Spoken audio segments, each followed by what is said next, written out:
नमस्कार, मैं अपेक्षा मीना BND कॉलेज जीवनपुरा से BA पार्ट 3 संस्कृत के इस व्याख्यान में आप सभी विद्यार्थियों का स्वागत है।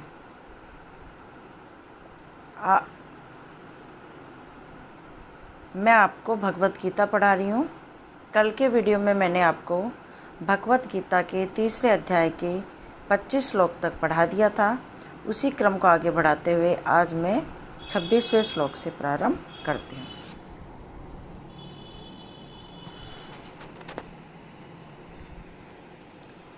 न बुद्धि भेदम जनियेत अज्ञानाम कर्म संगीनाम जोषयेत सर्वकर्माणि विद्वान युक्त समाचरण।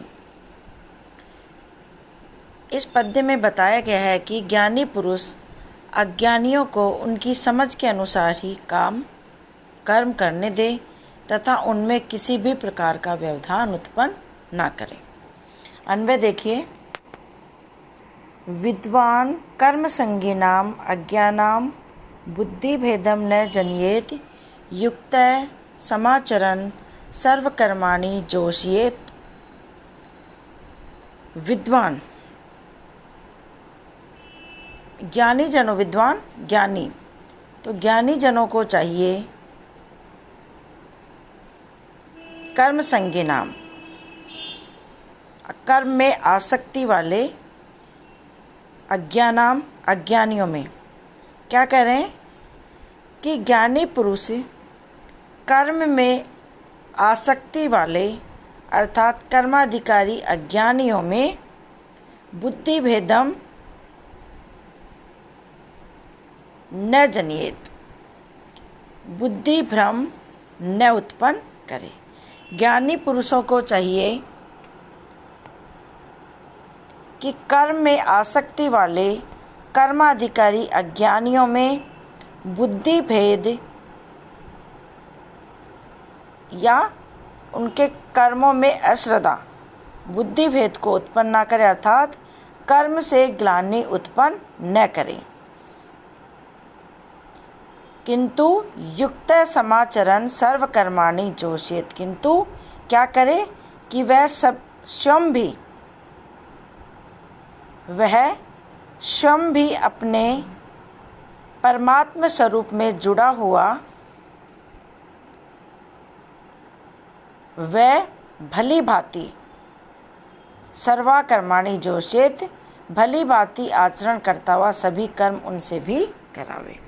क्या कहना चाह रहे कि ज्ञानी पुरुषों को चाहिए कि कर्म में आसक्त अज्ञानियों की बुद्धि में भ्रम उत्पन्न न करे, उनमें कर्म के प्रति ग्लानि को उत्पन्न न करे, किंतु क्या करे कि वह स्वयं भी अपने परमात्मा स्वरूप में जुड़ा हुआ योग युक्त होकर सब कर्मों को अच्छी प्रकार करता हुआ एवं उनसे भी करवाएं।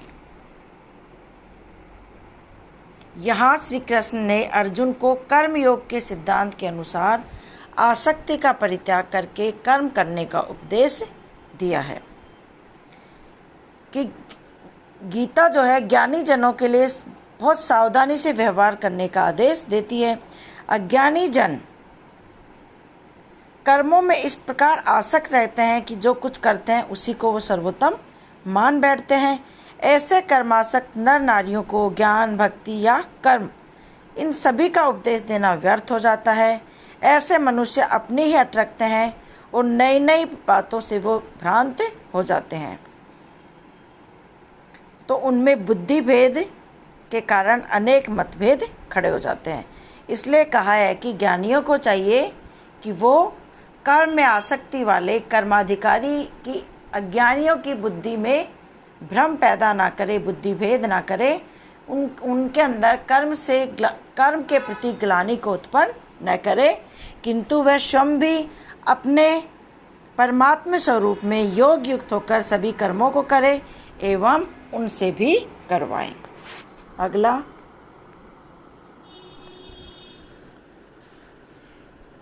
प्रकृतेः क्रियमाणानि गुणैः कर्माणि सर्वशः अहंकार विमूढ़ात्मा कर्ता अहम इति मन्यते। अन्वय देखिए, सर्वस्य प्रकृतेः गुणैः कर्माणि क्रियमाणानि अहंकार विमूढ़ आत्मा अहम कर्ता इति मन्यते।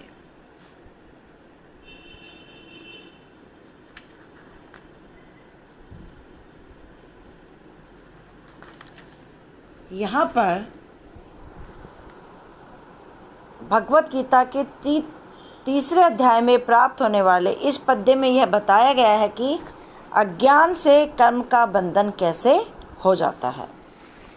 अज्ञान से कर्म का बंधन कैसे हो जाता है। देखिए, सर्वशः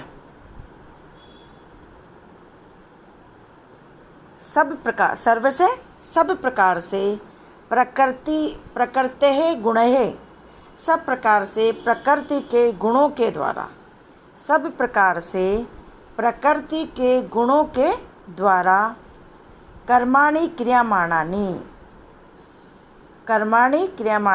कर्म किए जाते हैं।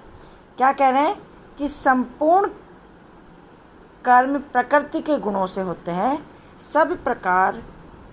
सर्वशः सब प्रकार से प्रकृते गुणैः, प्रकृति के गुणों के द्वारा ही कर्माणि क्रियमाणानि, सभी प्रकार के कर्म किए जाते हैं।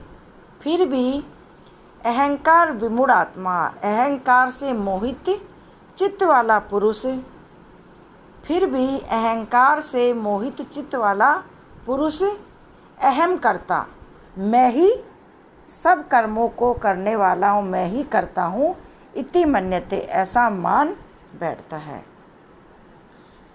क्या कह रहे हैं कि सब प्रकार से प्रकृति के गुणों के द्वारा ही कर्म किए जाते हैं, फिर भी अहंकार से जिनका चित्त मोहित हो गया है, ऐसा पुरुष मैं ही करता हूँ ऐसा मान बैठता है।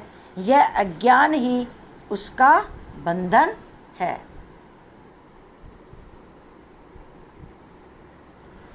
यहाँ बताया गया है कि सभी कार्य प्रकृति के गुणों से होते हैं। अग्नि, आकाश, वायु, जल, पृथ्वी, इन पंच तत्वों तथा शब्द, स्पर्श, रूप, रस, गंध, पांचों विषयों का नाम कार्य है। बुद्धि, अहंकार, मन तथा 10 इंद्रियों का नाम करण है। ब्रह्मांड में कार्य और करण द्वारा ही संपूर्ण कर्म होते हैं। प्राणी की देह, इंद्रियों और अंतःकरण में जो विचार उठते हैं और उनसे जो कर्म होते हैं, वे सत्व, रज और तमो गुणों के कारण होता है। जिस गुण की प्रधानता होती है उसी के अनुरूप कर्म किए जाते हैं। अहंकार के कारण मनुष्य प्रकृति के इन गुणों में आसक्त हो जाता है और अपने को ही कर्ता मानकर अपने गुणों और स्वभाव को निम्नगामी बना लेता है।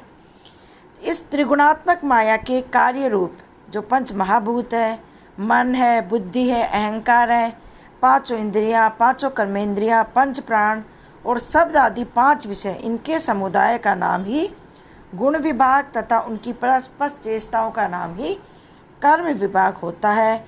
इन गुण कर्म विभागों से ही अपनी आत्मा को असंग साक्षात्कार कर लेना ही तत्व को जानना है। अर्थात आशय यह है कि एकमात्र साक्षात्कार किया हुआ यह ज्ञान ही कर्म बंधन से मुक्त कर सकता है।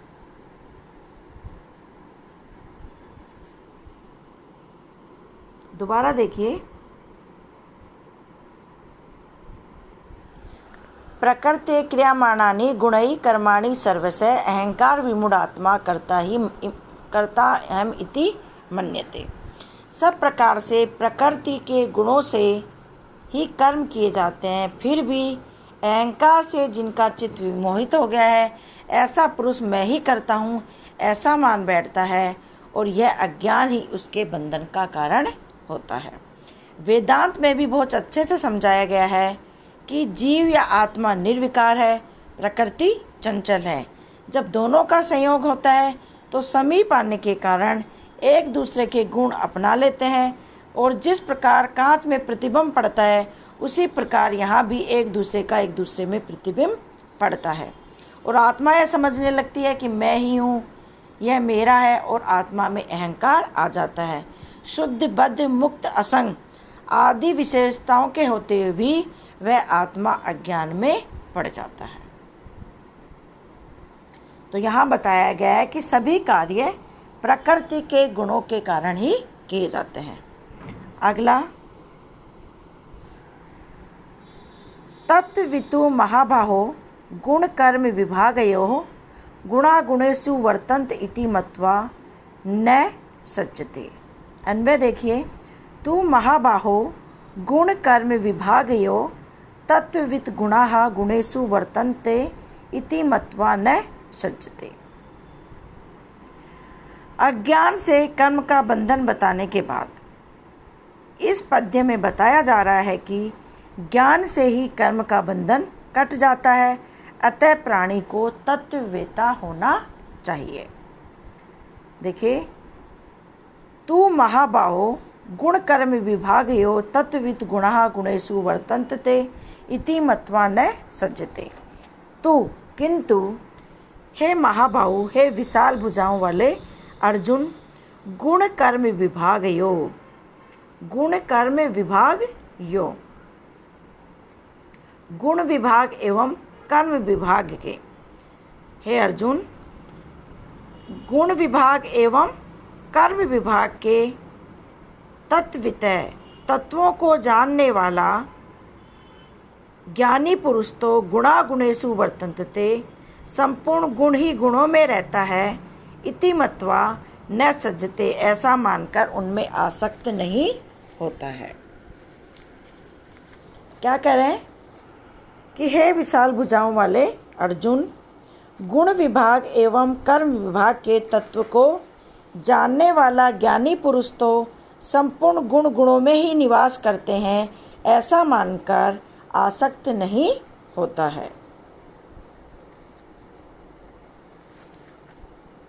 यहाँ पर बताया जा रहा है कि त्रिगुणात्मक माया के कार्य रूप 5 पंच महाभूत, मन, बुद्धि, अहंकार, 5 ज्ञानेंद्रिया, 5 कर्मेंद्रिया, 5 प्राण, शब्द आदि 5 विषय, इनके समुदाय का नाम गुण विभाग एवं इनकी चेष्टाओं का नाम ही कर्म विभाग होता है।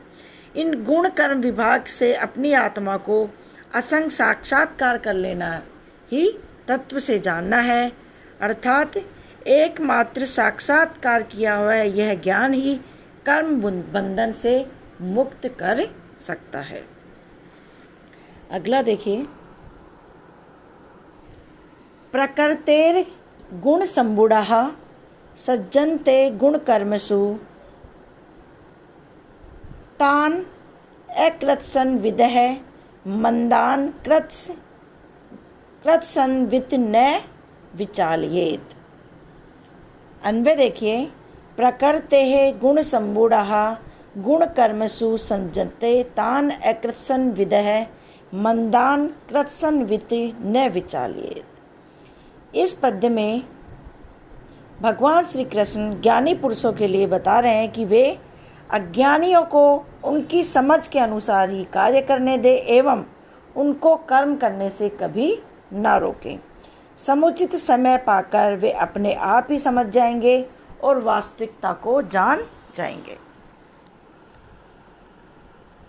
देखिए, प्रकृतेः गुण संबूढ़ा, प्रकृतेः गुण संबूढ़ा, इस प्रकार प्रकृतेः प्रकृति के गुण संबूढ़ा, गुणों से विमोहित हुए अज्ञानी जन, इस प्रकार जो प्रकृति के गुणों से विमोहित हुए अज्ञानी जन गुण कर्मसु सज्जते, गुणों और कर्मों के कर्ता भाव से आसक्त होते हैं, तान उन अकृत्सन विदय, उन अल्पज्ञ अज्ञानियों को सर्वत्र, क्या कह रहे हैं कि जो प्रकृति के गुणों से विमोहित हुए अज्ञानी जन गुणों और कर्मों के कर्ता भाव से आसक्त होते हैं, तान उन अकृत्सन विदय, उन अल्पज्ञ अज्ञानियों को कृत्सन वित न विचालयेत, सर्वत्र या सर्वज्ञ पुरुष कर्म से कभी भी विचलित न करें, क्योंकि अपनी प्रकृति के अनुसार वे कर्म के द्वारा ही रजोगुण से छूटकर सत्व गुण में आरूढ़ होंगे, तब स्वतः ही कर्म से मुक्त हो जाएंगे। क्या कह रहे हैं कि इस प्रकार जो प्रकृति के गुणों से विमोहित हुए अज्ञानी जन गुणों और कर्मों के कर्ता भाव से आसक्त होते हैं, उन अल्पज्ञ अज्ञानियों को सर्वज्ञ पुरुष कर्म से विचलित न करे, क्योंकि अपनी प्रकृति के अनुसार वे कर्म के द्वारा रजोगुण से छूटकर सत्व गुण में आरूढ़ होंगे, तब स्वतः ही कर्म से मुक्त हो जाएंगे। यहाँ प्रकृति में 3 प्रकार के गुण पाए जाते हैं, सत्व, रजो और तमोगुण। प्रत्येक प्राणी में इन तीनों का निवास रहता है। जिस पुरुष में जिस गुण की अधिकता होती है वह उसी के अनुसार कार्य करता है। वह अनुभव प्राप्त करते करते प्राणी को ज्ञान प्राप्त हो जाता है, किंतु इस प्रक्रिया में काफ़ी समय लगता है। यहाँ पे बताना चाह रहे हैं। अगला देखिए, मयि सर्वाणि कर्माणि सन्न्यस्य अध्यात्मचेतसा निराशीर निर्ममो भूत्वा युद्धस्व विगत ज्वर। अन्वय देखिए, अध्यात्म चेतसा सर्वाणि कर्माणि मयि सन्न्यस्य निराशीः निर्ममः विगत ज्वरः भूत्वा युद्धस्व। इस पद्य में भगवान श्री कृष्ण अर्जुन को ज्ञान योग व कर्म योग को भली भांति समझाने के बाद उसे अपने कर्तव्य का बोध कराते हुए कहते हैं कि इस पद्धति को अपनाते हुए तुझे अब कौरवों से युद्ध करना है। यहाँ पे भगवान अर्जुन से कहते हैं कि ज्ञान योग व कर्म योग को भली भांति समझाने के बाद उन्हें अपने कर्तव्य का बोध कराते हुए कहते हैं कि अब इसी पद्धति को अपनाते हुए ए अर्जुन, तुम्हें कौरवों से युद्ध करना है। अन्वय देखिए, अध्यात्म चेतसा सर्वाणि कर्माणि मयि सन्न्यस्य निराशीः निर्ममः विगत ज्वरः भूत्वा युद्धस्व। इसलिए हे अर्जुन, अध्यात्म चेतसा तुम ध्यान मग्न हृदय से, हे अर्जुन तुम अध्यात्म चेतसा ज्ञान निष्ठ चित्त से ध्यान मग्न हृदय से सर्वाणि कर्माणि मयि सन्न्यस्य, कि मैं आत्मस्वरूप न करता हूँ और न भोगता हूँ, अपने संपूर्ण कर्म मयि सन्न्यस्य मुझे परमात्मा में परित्याग करके निराशी ही आशा रहित निर्ममय ममता रहित विगत ज्वर एवं संताप रहित होकर युद्धस्व युद्ध करो। क्या कह रहे हैं भगवान श्री कृष्ण?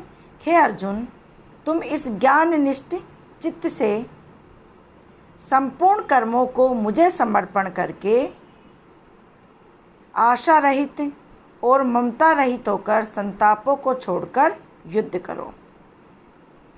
कि अब तुम्हें ज्ञान निश्चित से कि मैं न आत्मस्वरूप में हूँ, करता हूँ, न भोगता हूँ, इस प्रकार अपने सभी कर्मों को मुझ परमात्मा स्वरूप में परित्याग करके आशा से रहित होकर, ममता से रहित होकर एवं संताप से रहित होकर हे अर्जुन, तुम अब कौरवों से युद्ध करो।